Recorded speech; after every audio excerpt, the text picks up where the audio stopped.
جو لوگ آئین کی کوئی قدر و قیمت ان کی نظر میں نہ ہو، وہ اپنے آپ کو ریاست کا محافظ کہتے ہیں، اور اگر آئین سے بغاوت کی ہے تو تم لوگوں نے کی ہے۔ آئین، جس آئین کا تم نے حلف اٹھایا ہے، اس آئین کے حلف کو تم توڑ رہے ہو۔ ہم نے ہمیشہ آئین کی بات کی ہے۔ آئین میثاق ملی ہے۔ آئین پوری قوم کے درمیان ایک مشترک عہد و پیمان کا نام ہے۔ اگر میری گفتگو میں تلخی آتی ہے، کوئی ایک لفظ مقتدر قوتوں کو پسند نہیں آتا، تو مجھے غدار بھی کہا جاتا ہے، مجھے ریاست کا دشمن بھی کہا جاتا ہے۔ اور جو لوگ آئین کے کو چند اوراق کا بوجھ تصور کرتے ہیں، جو لوگ آئین کی کوئی قدر و قیمت ان کی نظر میں نہ ہو، وہ اپنے آپ کو ریاست کا محافظ کہتے ہیں۔ میں ببانگ دہل آج کے اس جرگے کی تائید کے ساتھ واضح اور واشگاف الفاظ میں کہتا ہوں کہ ہم ریاست کے وفادار ہیں، ہم آئین کے وفادار ہیں، ہم ملک کے وفادار ہیں، اور اگر آئین سے بغاوت کی ہے تو تم لوگوں نے کی ہے۔ آئین، جس آئین کا تم نے حلف اٹھایا ہے، اس آئین کے حلف کو تم توڑ رہے ہو، ہم نہیں توڑ رہے ہیں۔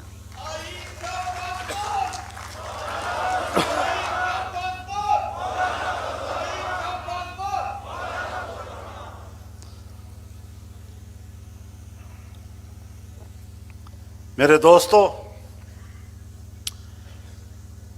ہمارے حکمران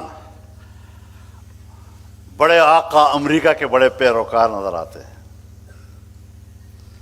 جو مذہب ان کا ہوتا ہے وہی مذہب ان کا ہوتا ہے۔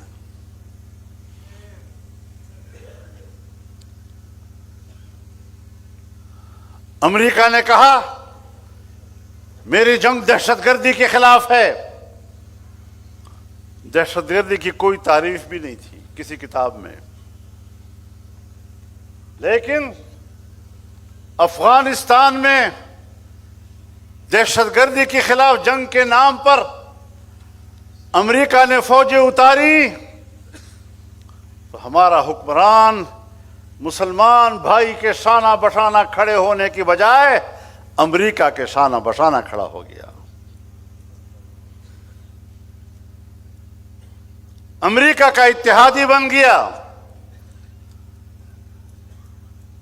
رسول اللہ صلی اللہ علیہ وسلم نے فرمایا لَتَتَّبِعُنَّ سُنَنَ مَنْ قَبْلَكُمْ شِبْرًا بِشِبْرٍ وَذِرَاعًا بِذِرَاعٍ حَتَّى لَوْ دَخَلُوا جُحْرَ ضَبٍّ تَبِعْتُمُوهُمْ قالوا يا رسول اللہ اليہود والنصارى قال فمن۔ ایک دن آئے گا کہ تم بالشت بالشت اور قدم قدم پچھلی قوموں کی اس طرح پیروی کرتے نظر آؤ گے جس طرح کہ اگر گوہ بھی اپنے غار میں گھسنے لگے تو تم وہاں بھی ان کا پیچھا کرتے رہو، تابعداری کرتے رہو۔ صحابہ کرام نے عرض کیا یا رسول اللہ ہم یہود و نصارہ کے تابع ہوں گے؟ آپ نے فرمایا پھر اور کون ہو سکتا ہے؟ آج ہمارے حکمران ہیں، آج ہماری مقتدرہ ہے، جو امریکہ اور مغرب کی غلام، جو ان کے پیروکار مسلمانوں کے خلاف فوراً بندوق اٹھانے والے، ریاستی طاقت استعمال کرنے والے، اور ہم اپنے بھائی کو اپنا دشمن کہتے نہیں تھکتے، لیکن کہیں امریکہ ناراض نہ ہو جائے۔ وہ امریکہ جو آج کہتا ہے، آج کبھی کہتا ہے میکسیکو ہمارا ہے، آج کے بعد یہ امریکی ریاست تصور کیا جائے گا۔ کبھی کہتا ہے فلسطین کے مسلمانوں کو مصر اور اردن میں آباد کر دیا جائے، اور امریکہ کا کٹھ پتلی نیتنیاہو کہتا ہے کہ سعودی عرب کے اندر فلسطین کو بسایا جائے، یعنی ہمارا کوئی گھر نہیں ہے، ہمارے ہر گھر پر تمہارا قبضہ، ہمارے گھر کی ملکیت تمہارے پاس، اور اگر آپ کے اس دعوے کو ہم تسلیم نہ کریں تو پھر تم ہم پہ جنگ مسلط کرتے ہو، انسانی حقوق کا سوال پیدا کرتے ہو جھوٹے دعوے کے ساتھ۔ آج پھر امریکہ اس بات پر غور کر رہا ہے کہ افغانستان میں دوبارہ جنگ شروع کر دی جائے، اور ہم ایک بار پھر افغانوں کو آپس میں لڑانے کے لیے ایک پراکسی سٹیٹ کا کردار ادا کرنے کے لیے تیار ہو رہے ہیں۔ اب باتیں چھپتی نہیں ہیں،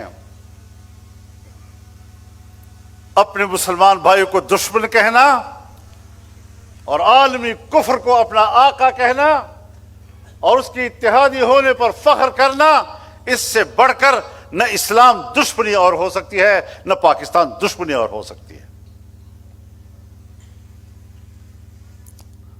ہمیں صاف ستھرے نظریات کے ساتھ آگے جانا ہوگا۔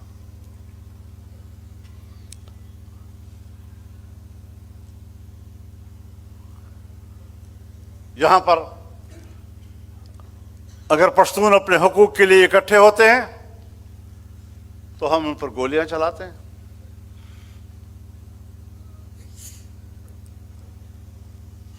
ان پر پابندیاں لگاتے ہیں۔